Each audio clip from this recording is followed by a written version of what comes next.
입금을 해야 된다고 보죠. 정치인도 책임이 있으면 해야죠. 저는 역할 분담, 행정 권력을 장악하는.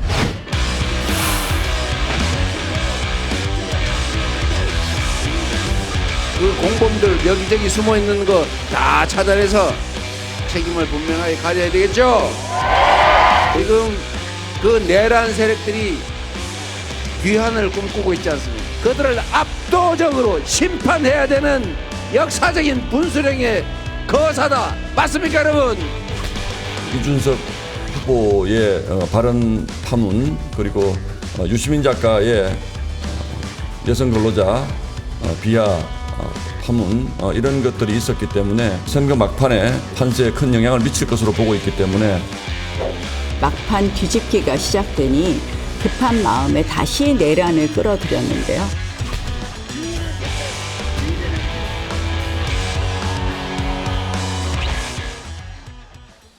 자, 지금 영상 구성에서 직접 보셨습니다만 이재명 후보가요. 국민의힘 누군가 비상계엄에 동조했다고 생각한다. 처벌되도록 해야 한다. 이렇게 말을 했습니다. 대선 막판에 내란 심판론을 내세우고 있는 의도, 이 또 내란 책임과 처벌을 강조하는 배경은 무엇인지 먼저 우리 그 조기현 부위원장께서 의도 같은 것이 있는 건지 그걸 어떻게 평가하시는지 좀 설명해 주세요. 이게 대선 막판이라고 해서 예. 최근에 어떤 이슈 때문에 내세우는 주장은 아니고요. 이 선거에서 시종일관 이재명 후보와 민주당은 이번 선거는 내란을 종식하는 선거, 내란 세력을 심판하는 선거라는 것을 계속해서 주장해 왔습니다. 예. 국민들이 일반적으로 이번 선거의 의미를 똑같이 생각하고 계실 거고요. 선거 막판이니까 그 이번 선거의 의미를 더 강요하고 강조하는 의미에서 말씀을 하는 거고요. 뭐 국민의힘 측에서 얘기하는 것처럼 최근에 이슈 때문에 그걸 덮기 위한 것이 아니죠. 네. 선거 내내 주장했던 바 아닙니까? 네, 알겠습니다. 호 대변인께서는 어떻게 보세요? 민주당이 이번 대선을 치르는 전략 프레임은 딱 두 가지밖에 없습니다. 첫 번째 윤석열, 두 번째 내란 이겁니다. 윤석열 대통령 탈당 이후에 이제 잘 먹히지 않으니까 꺼내드는 것이 내란인데 네. 좀 형세가 괜찮을 때는 뭐 통합한다, 그다음에 보수 코스프레하고 이러다가 조금 불리해지는 것 같으면 이제 그 가면을 벗고 진면목이 나옵니다. 그게 이제 바로 이런 것이거든요. 네. 그러니까 어떨 때는 하루 사이에도 이 가면과 진짜 얼굴이 막 바뀌니까 정말 어떤 것이 무엇인지 이제 헷갈리는 지경인데 이제는 국민들께서 저는 다 알아보셨을 것이라고 생각하고요. 네. 내란 하는데 자, 이 국헌문란, 헌법에 의해서 설치된 국가기관을 강압으로 권능 행사를 무력하게 한 것, 그 국헌문란 저지른 곳이 어디입니까? 언론에서 연성 내란한 것이 민주당, 이재명 민주당이다라고 규정하고 있지 않습니까? 네. 법치주의에서는요, 최종 판결이 있기까지 그걸 내란이다 규정하면 안 되는 겁니다.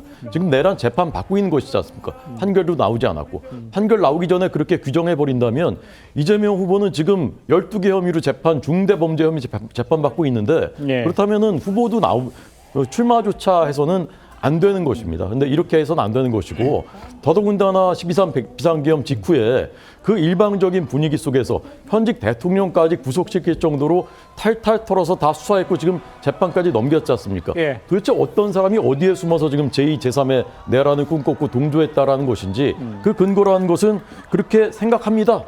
그랬습니다. 그냥 이거밖에 없습니다. 근데 이렇게 한다면 우리 법치주의가 어떻게 되는 것이고 또 그냥 피해 숙청하겠다는 얘기죠. 예, 알겠습니다. 일단은 일부에서 이 후보의 아들 문제와 아까 국민의힘 의원들도 언급을 했습니다. 유시민 작가의 발언 논란이 이 변수로 부상을 하니까 내란 심판 재점화로 이 후보가 반격에 나섰다. 뭐 이런 지적도 하고는 있습니다.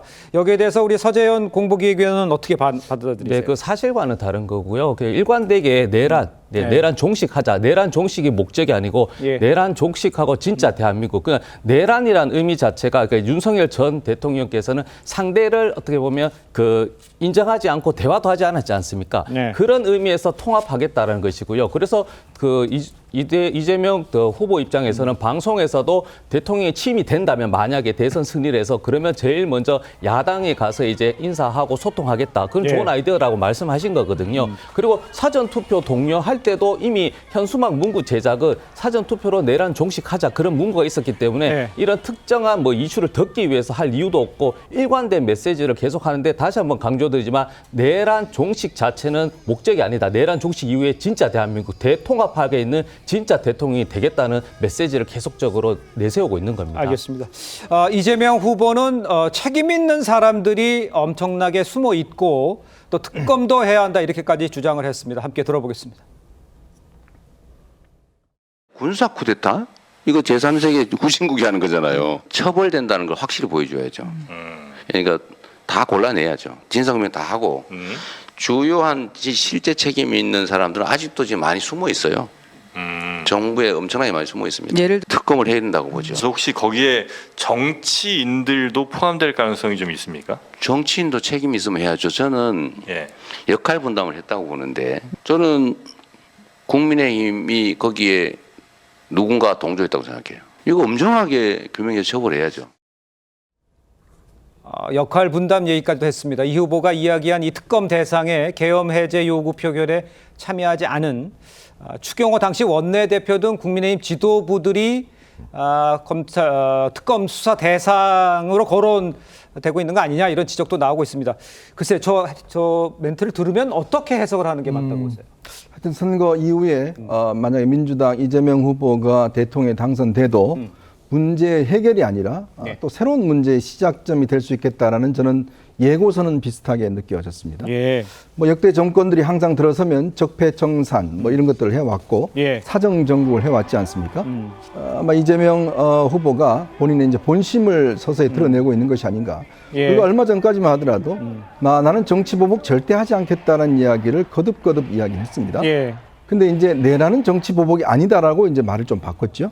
그러면 정치 보복은 뭔가요? 누가 정치 보복이라 하고 정치 보복 합니까? 그러니까 이런 것들을 사실상 이제 정치 보복을 이야기를 하는 것인데 이제 그 본심을 조금씩 드러내고 있는 게 아닌가라는 생각이 들고. 네네. 자, 그렇다면 이제 아마 선거가 민주당 승리로 끝난 경우에 지금 하고 있는 내란 특검을 아마 대대적으로 할 가능성이 저는 굉장히 높다라고 봅니다. 예. 자, 그러면 이미 이 사안은 헌법재판소에서 심리를 거쳤고 네. 국회에서의 여러 차례 청문회를 거쳤고 예. 또 검찰과 그다음에 경찰, 공수처 수사를 다 거쳤는데 이재명 후보한테는 무슨 이 관심법이 있어서 다 숨어 있다. 이재명 후보한테는 보이나 보죠. 뭐 숨어 있는 사람들이 눈에 막 들어오나 봐요.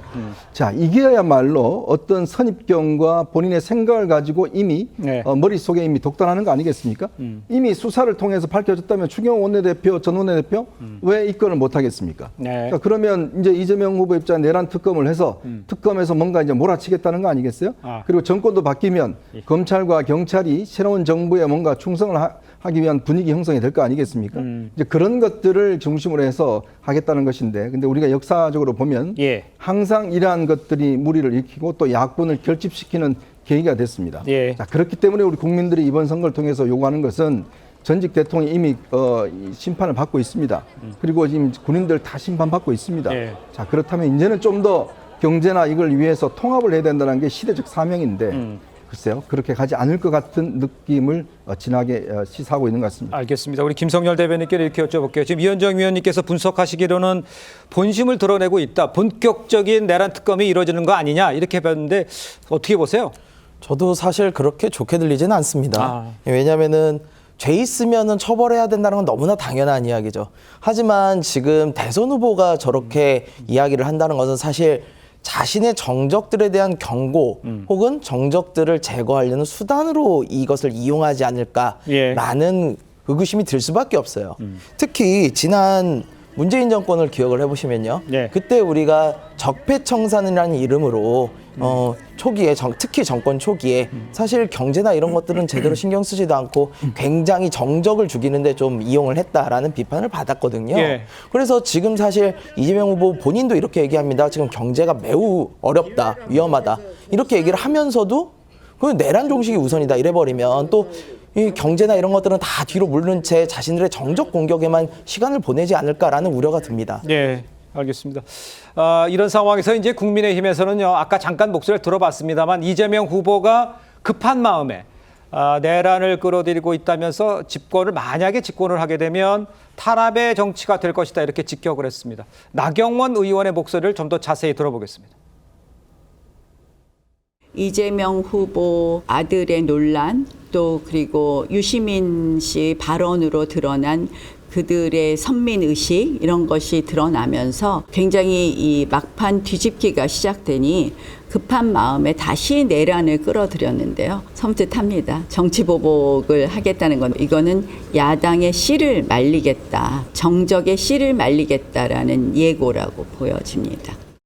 그러니까 이제 그 내란 세력 처벌이라고 하지만 결국은 정치복으로 이어지는 것 아니냐 이렇게 얘기를 하는 것 같은데요.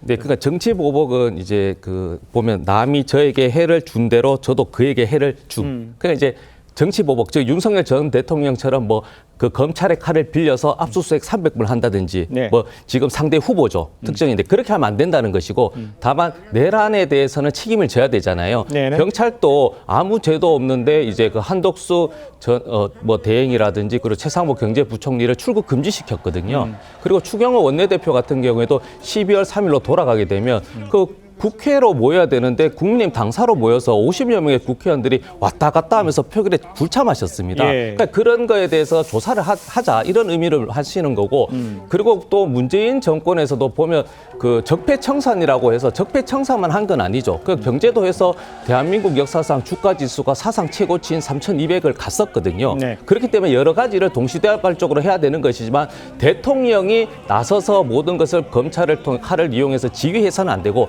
사법부가 알아서 독립적으로 내란에 동조했으면 책임을 지고 그리고 또 특검이든 조사를 했는데 책임이 없으면 그건 무혐의로 받는 것이다. 예. 그 원론적인 말씀을 하시는 겁니다. 원론적이란 이야기를 한 것이라고 얘기하지만 국민의힘에서는 결론적으로 내란 척결한다면서 이제 정치 보복이 이어질 수밖에 없는 구조다 이렇게 보시는 거군요.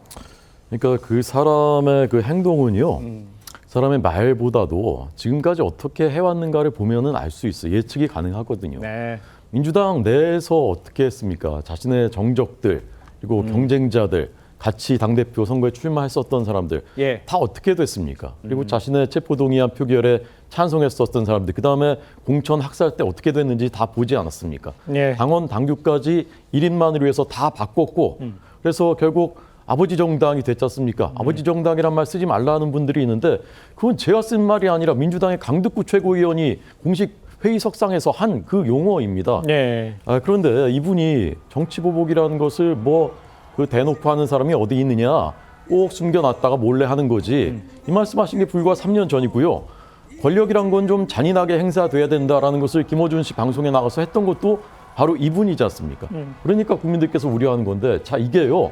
이 국민의힘이 초토화되는 게 그게 무서운 게 아닙니다. 문재인 정부 때 어떻게 됐습니까? 그때 수천 명이 탄압을 받고 감옥에 수백 명이 갔고 그중에 상당수 나중에 무죄 판결 받았지만 예. 그냥 그거 자체로 그냥 초토화됐지 않습니까? 근데 그런 동안에 누가 피해를 받느냐?